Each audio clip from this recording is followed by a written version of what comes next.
బ్రిజన్ల మరో బ్రేకింగ్. భారత రాష్ట్రపతి ద్రౌపది ముర్ము ఇవాళ శబరిమలకు వెళ్లనున్నారు. శబరిమల అయ్యప్ప స్వామిని దర్శించుకోనున్నారు.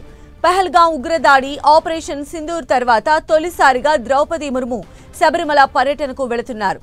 మాజీ రాష్ట్రపతి వివి గిరి తర్వాత ద్రౌపది ముర్ము శబరిమలను దర్శించిన రెండవ రాష్ట్రపతి అవుతారు. ఇవాళ ఆమె కొట్టాయంలోని కుమారకోం నుంచి హెలికాప్టర్ ద్వారా నీలక్కల్ చేరుకుంటారు. నీలక్కల్ నుంచి రాష్ట్రపతి ముర్ము రోడ్డు మార్గంలో పంబకు ప్రయాణించి ఆపై కాలినడకన శబరిమల ఆలయానికి వెళ్లనున్నట్లు తెలుస్తోంది. రాష్ట్రపతి సందర్శనకు కేరళ ప్రభుత్వం అన్ని ఏర్పాట్లు చేసింది.